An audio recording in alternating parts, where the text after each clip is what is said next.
출애굽기 28장 31절로 35절입니다.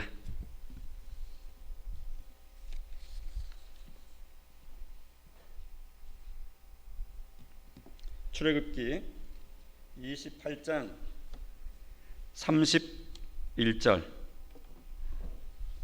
너는 에봇받침 겉옷을 전부 청색으로 하되 두 어깨 사이에 머리 들어갈 구멍을 내고 그 주위에 갑옷 깃같이 깃을 짜서 찢어지지 않게 하고 그 옷 가장자리로 돌아가며 청색, 자색, 홍색 실로 석류를 수놓고 금방울을 간격을 두어 달되 그 옷 가장자리로 돌아가며 한 금방울 한 석류 한 금방울 한 석류가 있게 하라. 아론이 입고 여호와를 섬기러 성소에 들어갈 때와 성소에서 나올 때에 가차입니다. 그 소리가 들릴 것이라. 그리하면 그가 죽지 아니하리라. 아멘. 우리는 지난 시간에 이어서 오늘까지 제사장 복장에 대해서 우리가 지금 살펴보고 있는 중입니다. 지금 모세는 어디에 있습니까? 당시에 이 말씀 당시에 지금 현장이 어디입니까? 모세가 있는 자리가 어디입니까?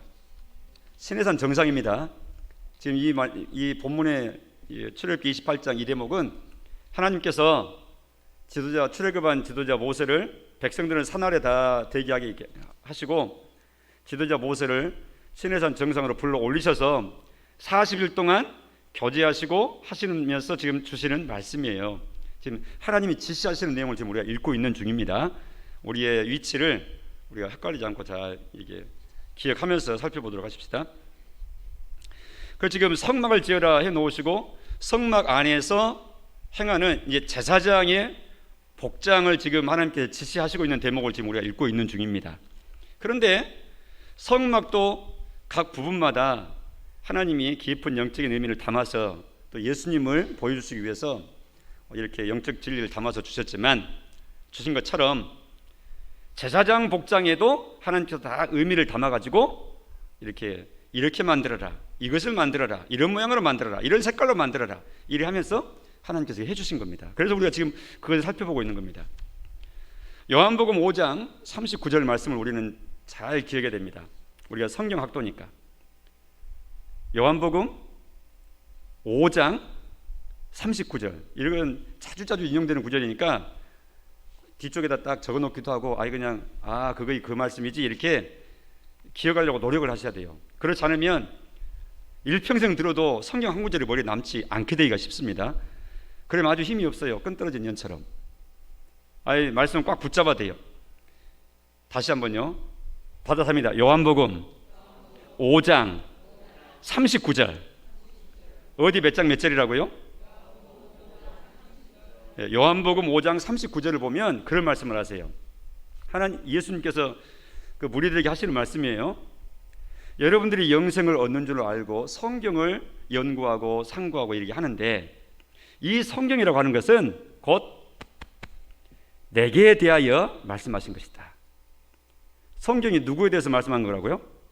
예수입니다. 그러니까 예수님 중심으로 그 성경의 본문을 잘 읽을 줄 알 때 그 성경에 하나님께서 주시는 본 의도를 깊이 드디어 닿게 되는 거예요. 우리 마음이. 그러니까 우리 아이들이 이제 초창기에는 성경 퀴즈대회를 하거나 암송대회를 하거나 그러면 그 단순히 암송하죠. 그러나 본 뜻은 모를 수가 있죠. 퀴즈대회에서 잘 맞출 수도 있죠. 그러나 그 의미는 모를 수 있죠. 이제 잘 알고 잘 곱씹고 그 진리에 잘 도달하기 위해서 암송도 하고 읽기도 하고 또 이렇게 하는 거예요. 그 최종 목적은 그 말씀이 의미하는 바가 이런 거구나 하고 우리가 다야 그것이 영혼의 양식이 되는 겁니다. 밥이 되는 거예요. 속사람이 밥 먹고 힘이 나는 거죠.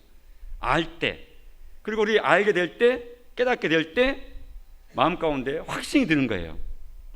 그래서 들음에서 믿음이 난다 할 때는 다른 들음이 아니라 바로 그런 예수님에 대한 진리에 관계된 내용들을 조목조목 듣고 이해가 될 때 그것이 영혼의 영양제가 돼가지고 믿음이 뿌리가 들어가는 거예요. 이런 반복이, 이런 의미 있는 시간들이 1년, 10년 지나게 될 때 믿음이 성장하는 것이지, 단순히 예배당을 이렇게 마르고 닳도록 출입만 열심히 해서 되는 건 아닙니다. 그러니까 출입하실 때 그 속 내용이 분명해야 된다 하는 것이죠. 그래서 지금 요한복음 5장 39절에 주님께서 하신 말씀처럼 이 성경은 내게 대해서 한 말씀이다 했는데, 이때 말하는 그 성경은 66권 중에 어느 부분이라고 그랬죠? 구약 파트를 두고 한 말이라 그랬어요. 왜냐하면 예수님이 살아계실 지상생활 하실 적에 신약 성경은 한 권도 기록되지 않는 때거든요. 그러니까 예수님께서 이 성경이 내게 대해서 하는 말씀이다 할 때는 당연히 예수님 이전에 다 기록되어 있던 오늘날의 구약 성경 39권을 두고 하는 말이에요. 그러니까 창세기부터 말라기 39권의 구약 성경이 예수님에 대해서 각각 어떻게 말씀하고 있느냐를 각 권의 성경, 구약 성경을 읽을 때, 야, 말라기서에서는 이런 예수님이 지금 묘사되고 있구나, 이 부분이 예수님이네, 이렇게 예수님의 모습, 신약 예수님 모습을 갖다가 구약을 읽을 때 발견해야 되는 것이죠. 구약을 읽지만 사실은 그런 예수님 중심의 성경을 쫙 읽어 나가는 거예요. 예, 아주 성경학도가 실력 있는 성경학도, 좋은 성도가 되어가고 있는 증거입니다. 그러나 지금 이 오늘 본문이 되고 있는 출애굽기 28장의 제사장 복장을 읽을 때도, 야, 이것이 바로 예수님 관계에서 그런 부분인지, 이렇게 하면서 성경을 통독해 나갈 때도 그렇게 하면서 읽어 나갈 수 있는 이해력을 우리가 갖도록 이렇게 설명을 지금 이렇게 들을 때 또 잘 새겨 듣고 나중에 읽을 때는, 아, 이 부분이 그런 뜻이라 그랬지, 이래 하면서 읽어야 된다 그 말이죠. 그래야 영혼의 양식이 되는 것이죠. 자, 본론으로 들어가십시다. 지난 시간에 이어서 지금 오늘 본문을 짧게 읽었는데, 본문 읽었던 내용은 31절로 35절은 겉옷에 관계되는 것이에요. 근데 겉옷 들어가기 전에 먼저 그 전에 지난 본문에서 있었던 부분을 먼저 해보겠습니다. 자, 여기 대제사장 복장을 지난번 우리가 그 제사장이 복장 딱 갖춰 입고 이렇게 서 있는 그 모습 생각나죠? 예, 지금 그건데 여기 위에 불은 좀 잘 보게 꺼주시기 바랍니다. 맨 처음에 이제 머리부터 쭉 이렇게 지금 제사장 복장을 이렇게 더듬어 내려가고 있는 중이에요. 이해하기 쉽게.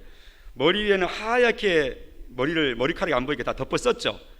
이걸 성경에서는 뭐라 그랬죠? 관이라 그랬어요. 받아입니다. 관을 하얀색으로 썼었어요. 예수님 관계에 대해서 흰색, 그럼 뭐라 그랬죠? 무흠성결하신 예수님, 의로우신 예수님을 지금 두고 하는 말이었어요. 그 다음에 관을 하얀 두건을 이렇게 머리로 다 썼는데 관이라 그랬는데, 앞쪽에 전면에는 순금으로 뭐 붙이라 그랬죠. 이름이 뭐라 그랬습니까?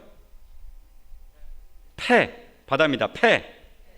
근데 이 패가 재료가 금이고 순금이기 때문에 순금패 이렇게 말하기도 한다 그랬어요. 해봅시다. 순금패. 근데 거기는 도장을 새기듯이 세밀하게 글씨를 새기라 그랬죠. 어떤 글씨를 새기라 그랬죠? 여호와께 성결, 여호와께 성결, 이렇게 딱 거룩이라는 뜻인데, 여호와께 거룩이라는 뜻인데, 즉 봉헌된 자라 하는 뜻이죠.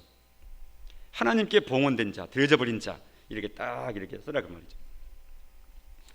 그런가 하면 이제 내려와 가지고 지금 이제 겉옷 지금 에봇을 띄워주세요. 방송실 왜 안 나와요? 화면이. 예, 나왔네 이제. 예, 됐습니다. 자, 보십시다. 우리가 지금 관했습니다. 그 다음에 이 부분 패라 그랬죠. 그 다음에 우리가 살핀 부분은 가슴에 있는 걸 우리가 살폈었습니다. 12보석이 이 12개가 이 4개 세 줄로 이렇게 박혀진, 이거 뭐라 그랬습니까? 가운데 바로 이 부분 흉패라 그랬죠. 각각 12지파 이름이 적어져 있다고 그랬습니다. 그런가 하면 지금 그 흉패의 그 전체 모습, 흉패 바로 이 부분 에봇입니다. 그러니까 어깨로부터 시작해 가지고 마치 앞치마처럼 어깨로부터 내려 가지고 이 허벅지만큼은 딱 가려지는 부분이 있죠. 앞치마 같은 누르스름한 부분, 이 부분이 바로 바다입니다. 에봇.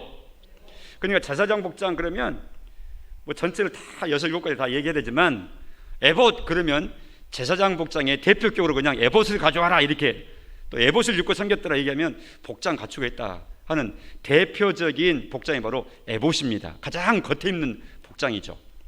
자, 근데 저것은 이 28장 6절로 14절을 보면 네 가지 색깔로 이렇게 수를 놓도록 했어요. 이미 네 가지 색깔은 여러 번 나왔죠. 성막에서도. 바로 같은 의미입니다. 에봇을 지어라 이렇게 했습니다. 청색, 자색, 홍색 실과 가늘게 꼰 배실, 배실은 흰색이죠. 그래서 네 가지 소리인데, 이 사색은 우리가 이미, 이건 복습에 해당되겠는데, 예수 그리스도를 예표한다 했습니다. 예수님의 하나님 되심, 청색, 하늘색, 자색, 왕됨, 왕의 복장, 구주 되심, 이 홍색, 희생의 구주 되심, 그 다음에 흰색, 의인 되신 예수님. 그래서 네 가지 색이 예수 그리스도를 아주 선명하게 예수님의 네 가지 사역 신분을 잘 보여주는 모습이라고 그랬습니다. 그러니까 제사장한테, 대제사장한테 에봇을 만들어 이렇게 입어라 했을 때는 그 에봇을 입은 제사장은 곧 예수 그리스도를 딱 예표하는 옷을 입도록 한 거예요. 예수님 복장을. 그런데 아론의 제사장들, 혈통적인 제사장들만 입는 게 아니라 이제 신약에 와서는 이제 우리가 제사장이라고 그랬잖아요. 성도가. 갈라디아서 3장 27절에 보면 이렇게 말씀하세요. 그와 관련돼서 시작. 누구든지 그리스도와 합하기 위하여 세례를 받은 자는 그리스도로. 자, 세례받은 성도는, 구원받은 성도는 옷을, 무슨 옷을 입었다고요? 그리스도라는 옷을 입은 거예요. 그러니까 우리는 예수님 옷을 딱 입고 있는 사람이에요. 하나님이 우리를 보실 때 죄인으로 보시면 우리를 용납을 못하죠. 예수님 옷을 딱, 그리스도로 옷을 딱 입혀놓으시고 너는 제사장이야 이렇게 우리를 대우하시고 또 임명하시고 그렇게 보시는 겁니다. 그러니까 구원받는 순간 우리는 제사장이 되는 거예요. 에봇을 입은 저 아론의 제사장 족속처럼 영적인 제사장으로 우리를 딱 세우는 거예요. 그러니까 우리 성도를 일컫는 말이, 그 운유적인 표현이 신약 성경에 여러 가지가 나오죠. 가장 대표적인 것은 성도 말할 수 있고, 또 양 이렇게 말할 수 있고, 포도나무 가지 말할 수 있고, 신랑 되신 예수님의 신부 이렇게 말할 수 있고, 대장 되신 예수님 따라가는 영적인 군사 이렇게 말할 수 있고, 또 하나님을 아버지로 부르는 그럼 자녀 이렇게 말할 수 있고, 우리가 우리를 일컫는 표현이 여러 가지가 있어요. 그 중에 한 가지가 또 뭔 거냐, 뺄 수 없는 것이 지금 하고 있는 이 주제, 제사장 이렇게 말하고 있는 거예요. 그러니까 예수 믿으면 우리가 제사장 되는 거예요. 깨닫고 보니까. 나중에 예수 믿고 나서 나중에 이렇게 성경을 통해서 깨닫고 보니까 아, 우리가 제사장적 존재구나 이렇게. 그래서 제사장인 성도도 예수 그리스도로 옷 입고 있는 것이다 하는 것이죠. 그 옷이라고 하는 것은요, 어느 시대나 그 신분을 나타내는 겁니다. 신분. 왕은 왕의 옷을 입고 신하는 신하의 옷을 입고 군인은 이 군인의 갑옷을 입고 말이죠. 심지어는요, 교도소 가면요 무슨 옷 입어요? 그 수용자들이 입는 죄수복을 입어요. 그러니까 복장이라고 하는 것은 그 사람의 신분을 나타내는 거예요. 또 무슨 일을 하는지를 나타내는 것이고. 근데 성도인 우리를 너희는 그리스도로 옷 입은 자 되었다 이렇게, 우리가 예수 그리스도로 옷 입었다고 제사장이라고 이렇게 말씀해 주실 때는 우리가 이 땅에서 그리스도인의 대사로 제사장적 역할을 하면서 살아갈 존재인 것을 우리에게 각인시켜 주는 거라 그 말입니다. 그러니까 그 내용을 깨닫게 될수록 이 세상을 살아갈 때 그냥 영혼도 없고 정신도 없이 그냥 사는 게 아니라 속에 하나님과 관계되어서 분명한 제사장적 사명감을 가지고 살아가는 거예요. 그럼 제사장이 무슨 일을 하느냐? 그것은 다음 시간에, 다음 주 수요일에 다시 선명하게 다시 그 부분을 보충하고 지금 지나갈 판입니다. 그러니까 그때 다시 하기로 하고, 제사장의 역할을 분명히 하기 위해서 우리를 제사장이다 이렇게 말씀해 주신 거예요. 임명받았는데 자기가 지금 무슨 일 하는 사람인지를 모르고 망가고 지내버리면 안 되죠. 그래서 선생님이 할 일을 잘 알아야 선생님다운 선생님이 되는 것이고요. 국민들을 섬기는 공무원, 각 분야의 공무원 역할을 하신 분들은 자기가 지금 어느 분야에 공직을 수행하고 있는지를 정확히 해야 그 사명을 가지고 좋은 공무원 되고 좋은 일꾼 되는 거예요. 아빠는 아빠답고 엄마는 엄마답고 자녀는 자녀답고 각각 자기의 신분이 어떤 위치에 있는 것을 선명히 하면 할수록 그 하는 역할도 깔끔해지는 겁니다. 그리고 행복한 겁니다. 결론적으로. 그리고 주변 사람도 행복해지는 것이고요. 자, 지금 에봇입니다. 우리를 그리스도로 옷 입게 하셨다는 사실을 잘 기억하세요. 그러니까 예수님 옷을 입고 살아가면서 예수님과 무관한 사람처럼 이 사회에서 가정에서 막 함부로 해버리면 그건 그 옷에 전혀 걸맞지 않는 이상한 행동이 되어버리는 것이고 웃음거리가 되는 것이죠. 코미디 되는 겁니다. 그래서 교회 다니면서 저러네? 이런 말을 쉽게 들리는 거예요. 이건 하나님께 불명예를 드리는 아주 회개해야 될 내용들입니다. 내한테 그런 내용이 있다 그러면, 자, 복장은 그 직분을 나타내는 것이다 그랬습니다. 그 다음에 그 에봇 복장에다가 39절에 보면 앞에 쭉 내려 떨어지는 거 있죠. 그 다음에 이제 같이 표시는 안 했지만 옆으로 허리를 묶는 부분 파트 있잖아요. 에봇 내에 에봇에 부속되어 있는 겁니다. 밑으로 떨어뜨린 거나 옆으로 허리로 쳐진 것을 일컬어서 바다사입니다. 띠, 에봇의 띠라 그래요. 띠를 차라 이렇게 돼 있어요. 띠를 차라고. 그런데 이제 신약 성경 와서 보니까 주님이 띠 얘기를 하시죠. 같이 시작. 그런즉 서서 진리로 너희 허리띠를 띠어라. 뭘로 띠어라? 성도들이 띠는 띠는요, 이 구약의 저 사람들이 있는 띠는 저 띠가 아니라 우리 영적인 띠를 띠는 거예요. 영적인 의미로. 무슨 띠라 그랬어요? 진리의 띠를 띠라요. 진리로 튼튼히 자기 자신을 잡아매라 그 말입니다. 그러니까 진리 충만입니다. 한마디로 말하면 우리가 신앙생활 하면서 진리의 말씀에 대해서 무지하고 희미하고 이게 다 뒤죽박죽 돼가지고 가닥이 안 잡히고 이럴수록 안 되는 거죠. 그 무장이 잘 안 된 거예요. 그러니까 신앙생활 횟수가 돼갈수록 속에서 아주 내공이 있어야 돼요. 그 내공은 다른 거 아닙니다. 말씀에 대한 실력도 하는 말입니다. 암송을 다 해란 말 아닙니다. 그 말씀에 대한 나이가 많이 드신 80 넘으신 할머니인데요, 그분 같은 경우는 진짜 잘 깨닫고요, 말 한마디 한마디 하는데도요 살아있어요. 그런 분들을 경험을 합니다. 연세가 많다고 해서 모르는 게 아니라 분별력도 있고요, 내공이 깊으신 거죠. 바다사입니다. 진리의 띠. 그런가 하면 골로새서 3장 4절에서 띠를 한 가지 더 말씀하세요. 시작. 이 모든 것 위에 사랑을 더하라. 이는 온전하게 매는 뭐가요? 온전하게 매는 띠가 뭐라고요? 사랑이라고 하는 띠예요. 그러니까 성도는 이 두 가지 띠가 있어야 돼요. 이걸 말씀하는 겁니다. 무슨 띠와 무슨 띠? 진리의 띠하고 사랑의 띠예요. 이거 잘 생각해 보세요. 그냥 지나가면 안 됩니다. 이 두 가지 띠가 다 있어야 온전하게 되는 거예요. 진리가 있어야 분별력이 생깁니다. 기준이 뚜렷합니다. 잘잘못을 분별하고요, 하나님 앞에 선악을 잘 분별합니다. 그러니까 기준이 분명치 않으면 이래도 흥 저래도 흥, 또 사람들의 눈치 따라서 그냥 다수주의로 따라가고 그 시대의 여론 따라서 그냥 따라가고, 기준이 없으면 그런 겁니다. 그래서 사람들한테는 사람 좋네, 아무한테도 원수 없네 이리 되는 거예요. 우리 속담도 그런 말 있죠. 물에 물 탄 듯, 술에 술 탄 듯, 뭐 이런 말 있잖아요. 그러니까 이래도 좋고 저래도 좋은 거예요. 뭐가 없으면 그런다고요? 기준이 없으면, 진리라고 하는 기준이 없으면 그래 되는 거예요. 진리라고 하는 기준이 분명하고 진리의 띠를 딱 띠게 되고 성경 말씀이 확실하고 고화질의 화면처럼 분명하게 되면 나아가야 될 때는 나가야 되고 비난드릴 때는 각오하고 나가고, 심지어는 순교할 자리가 돼서 이건 내가 나가야지, 나가다 순교도 나가야 되지, 이렇게 되는 겁니다. 이게 진리의 띠입니다. 아주 실력 있는 성도, 좋은 교회입니다. 그런데 진리만 선명하잖아요. 마치 사랑의 띠가 같이 곁들이지 않게 되면 무슨 현상이 일어나는 거니까 이 약점이 있어요. 위험 요소가 있어요. 진리의 띠를 강조하고 진리의 띠가 이게 자신 있고 강화된 그 강점이 된 성도, 그런 교회가 예배소 요한계시록에 나오는 첫 번째 교회인, 7교회 중에 첫 번째 교회인 에베소 교회와 같은 그런 실수를 하게 되는 거예요. 사랑을 잊어버려요. 사랑이 사라져버려요. 왜냐하면 분명하기 때문에, 아주 그냥 아는 것이 분명하고 진리가 분명하고 기준이 선명하기 때문에 잘잘못을 잘 구분하고 잘 보여요. 그러니까 여기에 사랑이 없이 진리만 이렇게 하고 나가게 되면 이게 예리한 칼이 돼가지고 다 재단합니다. 그리고 다 정지합니다. 그 앞에 남아날 사람 없습니다. 너는 이게 잘못이야, 당신은 저게 잘못이야, 이렇게 돼버리는 거예요. 그러면 살벌하죠.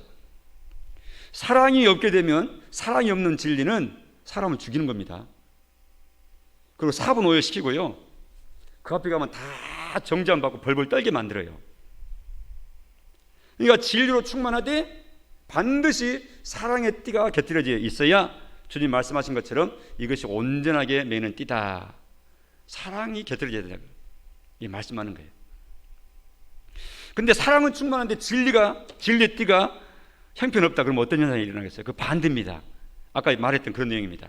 분별력이 있기 때문에 아무데나 미혹되고요, 휩쓸리고요, 이렇게 인하력만 좋고 진리에 대해서는 아주 그냥 문해충의 사람처럼, 기준이 없는 사람처럼 돼가지고 휩쓸려 버리는 거예요.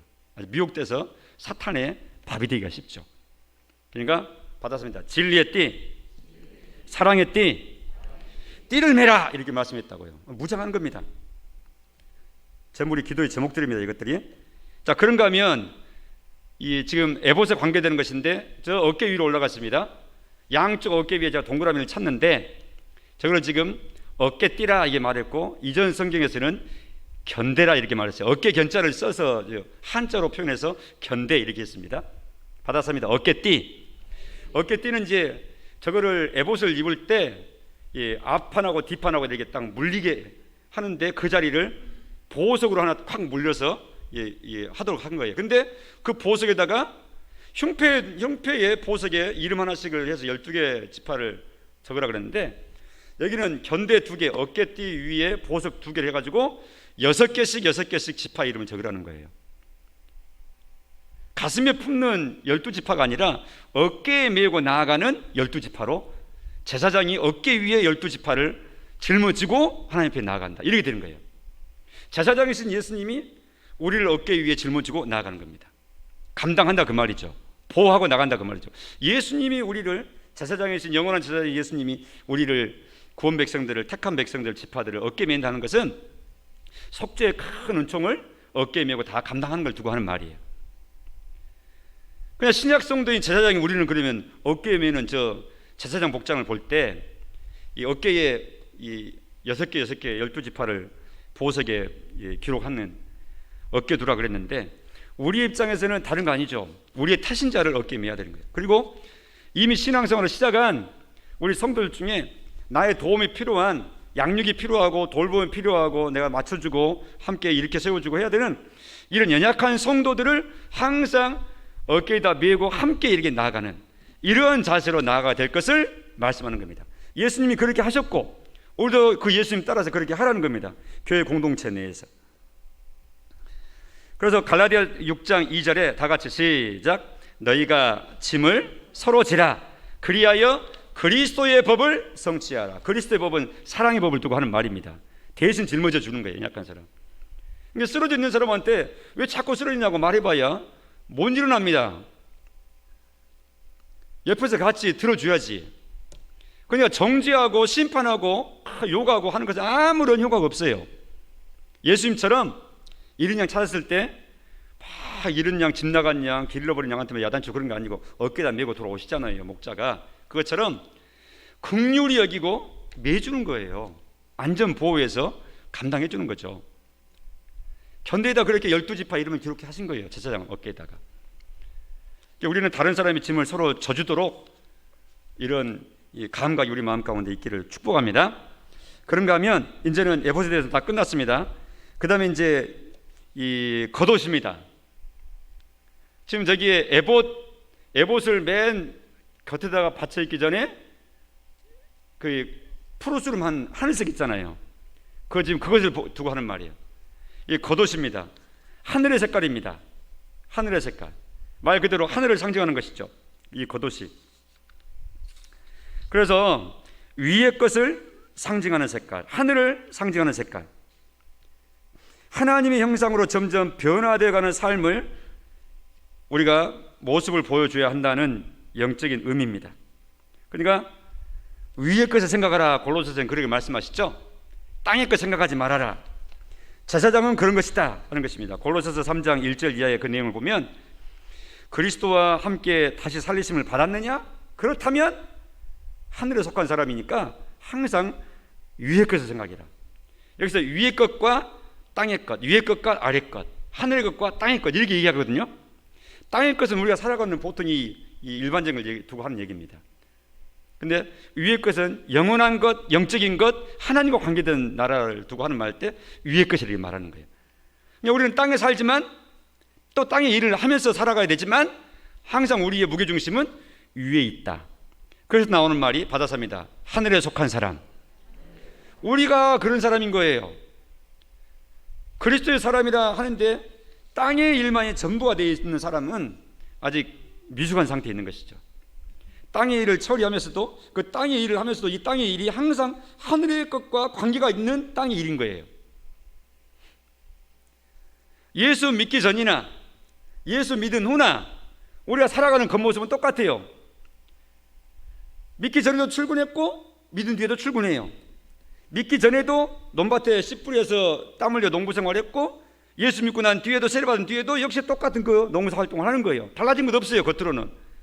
그러나 예수 믿기 전에는 예수님과 하나님과는 전혀 무관한 그야말로 땅의 일에만 100% 해당되는 거지만 예수 믿고 난 뒤에 하나님 사람 되고 나서는 내가 하는 일이 야 하나님께서 나로 하여금 이렇게 열심히 일하게 하시고는 거두게 하시는구나, 거둬서 열심히 먹게 하시는구나. 이제는 그 하는 동작이나 나온 결과나 간에 전부 다 하나님과 관계된 색깔이 들어가 있는 믿음의 색깔에 들어가 있는 해석을 하는 거예요. 생각을 하는 거예요. 이게 하나님, 그러니까 그렇게 되게 될 때 이미 그것은 하늘의 일이 되는 것입니다. 그리고 우리가 열심히 농사에서 유통을 시키면은 이것이 하나님의 일꾼 역할 좀 하는 거예요. 이 땅에서. 예수 믿기 전에는요 그런 생각 전혀 없죠. 그래서 내가 돈 벌면 되니까 돈 많이 벌면 되는 것이지 주로 여기에 이제 미혹되기가 쉽죠. 그러나 나는 하나님 일꾼으로 하나님께서 주신 농산물을 유통시켜야 되니까 가급적이면 좋은 것, 또 이왕이면 값싸게, 먹는 사람은 건강하게 이렇게 해야지 하고 그 하는 일이 하나님 앞에서의 일로 하게 되는 거예요.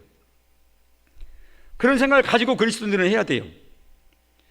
그렇게 하기 때문에 일반 사회에서 거래를 하다 보면, 시간 가다 보면 야, 저 사람들 건 참 좋네, 저 사람과 하면 참 믿을만하네, 이런 말이 자연스럽게 시간 지남에 따라서 그냥 입증돼 버리는 삶이 되는 거예요. 이 신실한 삶으로 나아갈 때.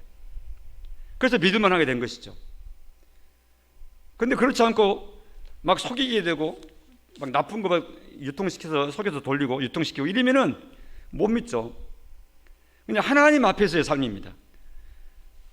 바울 서신을 보면 남편도 하나님 앞에서, 아내도 하나님 앞에서, 종도 하나님 앞에서, 주인도 하나님 앞에서 주인 노릇하고 함부로 종들 다루지 말고, 종 생활에도 믿는 성도가 종이 믿는 성도가 됐을 때는 주인 앞에서 눈가림하지 말고 성실하게 하나님 앞에서 해라. 넌 주인 앞에 있지만 하나님 앞에 근본적으로 있는 것이다, 이렇게 하시잖아요. 그냥 우리의 삶은 땅에서 하지만 땅에 있는 사람과 상대하는 것이 아니라 1차적으로는 사람과 상대하지만 우리는 더 근본적으로 하나님께서 나를 그 자리에 세워주셨군 하고 하나님 앞에서 하나님 일을 하는 겁니다. 그러니까 어떤 부분까지 나가게 되느냐, 우리의 사상과 생각이 이 세상에 하나님의 일이 아닌 것이 없구나, 이렇게 되는 거예요. 하나님이 시키신 일이 아닌 것이 하는 것이, 모든 것이 하나님 앞에서 하는 일인 거예요. 이 생각까지 딱 하지 않게 되면 성속 이원론에 빠집니다. 교회당에 와서 하는 것은 거룩한 하나님의 일이고, 예배당 밖에서 하는 일반적인 평상시에 늘 했던 일들은, 또 모든 사람들이 안 믿는 사람과 똑같이 하는 일은, 이 일들은 세상의 일이니까 중요하지 않고, 이게 성속 이원론, 이것은 신앙생활에 아주 폐해입니다. 성경은 전혀 그렇게 말하지 않고 있어요. 하나님은 하나님의 백성들은 이원론이 아니라 생활에 있어서 일원론입니다. 어떻게 일원론이냐, 예배당 안에서도 하나님께 예배드리듯이 예배당 밖에 벗어나서도 삶이 하나님께 예배가 되도록 살아가는 거예요. 그래서 여기 있으나 밖에 있으나 항상 하나님 앞에서 사는 한 가지 삶만 있을 뿐이에요. 두 가지 삶이 없어요. 두 가지 삶을 살아가는 것은 예수님께 책망받았던 바리새인들의 모습을 따라가는 거예요. 어디서나 우리는 하나님 앞에서 살아가는 겁니다. 어디서나 무슨 일을 하든지 하나님 앞에서 하는 겁니다. 누구를 대하든지 하나님 앞에서 그 사람 만나는 겁니다. 그러니 우리 삶 자체가 예배인 거죠. 그래서 위에 거 생각하라는 말은 바로 이런 뜻이라고요. 그래서 제사장 복장이 푸르스름한 청색으로, 파란 청색으로 하늘의 색으로 입도록, 이렇게 옷 입도록 한 것이에요. 우리가 아론의 복장을 입는 건 아니지만 영적으로는 바로 이처럼 하늘의 색깔을 입은 하늘에 속한 백성으로 살아간다, 이렇게 생각을 하시면서 항상 그 생각을 한 번 들어서 이게 완성되는 건 아니잖아요. 이런 말씀처럼 한 번 더 덧처리가 될 때 그런 하고 마음 가운데 잘 접수하셔가지고 맞다 하고 이렇게 하나님 도와주세요, 그 길로 나가랍니다, 이렇게 나아갈 때 잘 되는 것입니다. 근데 겉옷 밑에 보면 바로 이 부분에 가장자리에 돌아가면서 방울 하나 달고 석류 하나 새겨라 이렇게 했잖아요. 그래서 한 석류 한 방울, 한 석류 한 방울 했잖아요. 우리가 경기도에 올라가서 그 성막 체험을 실제로 했을 때, 그때 제사장 저 복장을 입고 한 사람이 대신 이렇게 걸어가는 모습을 보면 발걸음 하나하나 뛸 때마다 방울 소리가 땡그랑 땡그랑 땡그랑 땡그랑 하면서 걸어가는 거예요. 소리 내면서. 지금 그렇게 하도록 한 겁니다. 그렇게 소리가 날 때 이 제사장은 죽지 않고 살아있는 것이고, 그렇게 할 때 산다, 죽임을 받지 아니한다, 이렇게 한 거예요. 근데 제사장은 이 소리를 내는 것이 제사장이 활동하고 살아있는 표시고 활동하는 제대로의 역할을 하고 있다는 뜻이에요. 석류는 풍성함의 상징으로 성경에서 사용됩니다. 석류 알이 가득 차 있잖아요, 빡빡하게. 그것처럼 석류는 풍성함의 상징입니다. 그런가 하면 방울은 소리 내고 알리는 거거든요. 그래서 제사장을 통해서 풍성하게 하나님의 말씀이 풍성하게 알려지는 이런 내용이죠. 예수님이 그 일을 잘하셨잖아요. 선지자로서 풍성 하늘의 지식을 이 땅에 알리시는 선지자 역할을 하신 겁니다, 제사장으로서.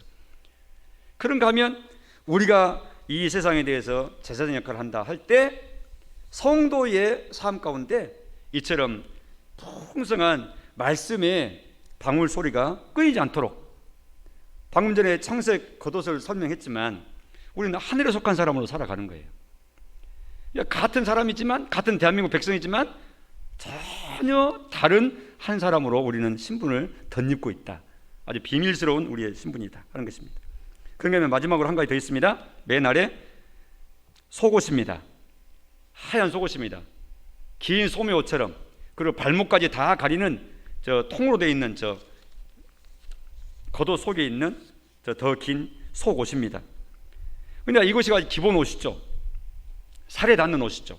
이 속옷을 입고 나서야 겉옷도 입고 에봇도 차고 이렇게 하는 것이고, 속옷을 입고 그다음에 위에 복장을 다 갖춘 뒤에 제사장으로서 활동도 하는 것이고, 그러니까 이 흰 옷, 속옷, 저 흰 옷이 아주 기본 중에 기본입니다. 이것은 속죄받은 것을 의미하는 겁니다. 성도들에 있어서는 속죄받는 것, 예수님에 있어서는 무속죄의 깨끗하신 분. 이제 우리가 하나님 앞에서 무슨 일 한다 이렇게 한다 할지라도 속옷이 갖춰져 있지 않는, 즉 속죄가 되어 있지 않는 사람은 성도도 아니고 하나님 직분자도 아니고 다른 옷도 위에 더 겹쳐서 입을 자격도 되어 있지 않는 거예요. 가장 기본 자격이 흰옷, 속옷 갖춰 있는 거예요. 이것은 예수 믿어 죄 용서 받고 속죄함 받은 걸 두고 하는 말입니다. 우리에게 있어서는. 그게 성도잖아요. 그래야 성도잖아요. 참 성도잖아요. 자, 같이 읽어보겠습니다. 속옷에 관계된 것입니다. 시작. 제사장은 맨 먼저 속옷을 입어야 사역을 할 수 있었다. 두 번째, 그 속옷을 입어야 다른 옷도 입을 수 있는 것이다. 세 번째, 오늘날 성도가 입어야 할 옷이다. 가장 기본적인 옷이죠. 네 번째, 성도의 속옷은 그리스도의 의다. 마지막, 번제단을 통과한 사람, 속죄함 받은 의로운 자가 바로 이 속옷 입은 사람에 해당된다 하는 것입니다. 자, 이제 제사장 복장을 2시간에 걸쳐서 우리가 마감을 했는데요. 마지막으로 총 복습하면서 한번 읽어보고 호칭해보면서 해봅시다. 맨 처음에 뭐라고요? 이게 뭐라고요? 관. 그 다음에 이 부분 이마에 있는 거? 폐.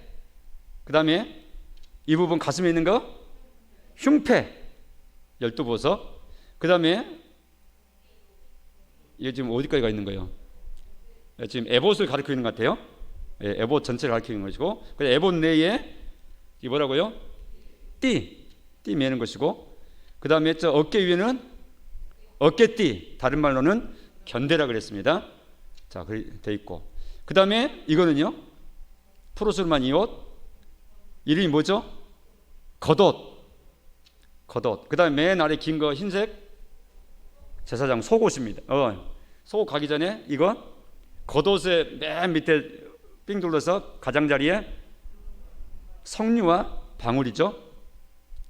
그 다음에 흰옷, 이건 속옷이다. 이게 제사장 복장이다. 일단 우리가 형상화해서 이게 시각으로 마음껏 잘 알고 이 본문 읽을 때마다 우리가 그 내용으로 하도록 하십시다. 그래서 총정리합니다. 제사장 복장을 이렇게 공부하면서 예수님이 우리의 영원하신 제사장이다 하는 이 사상. 그런가 하면 한 가지 더, 성도는 제사장의 역할을 신약시대의 성도가 담당을 한다. 우리의 사명이 동시에 있다. 예수님께 대해서는 감사와 의지하면 되는 것이고요, 제사장이신 예수님에 대해서는, 제사장은 우리에 있어서는 사명 감당할 마음을 품으면 딱 맞는 겁니다. 기도드립니다. 하나님 감사합니다. 시내산 정상에서 모세를 통해서 하나님이 직접 디자인하신 제사장 복장을 우리가 촘촘히 살폈습니다. 하나님, 우리의 수준에 맞게 하나님 잘 마음 가운데 기억도 하고 또 이해도 하고 마음 가운데 잘 다져지게 도와주셔서 제사장 되신 하나님 예수님께 감사하고 참 의지할 만한 믿음이 우리 마음 가운데 든든히 뿌리내리게 하여 주옵소서. 또한 우리를 제사장으로 삼아주셨다 하였사오니 제사장적 역할도 삼가 잘 감당할 믿음과 사명감으로 충실한 우리 모두가 되도록 이끌어도 주시옵소서. 예수님 이름으로 기도합니다. 아멘.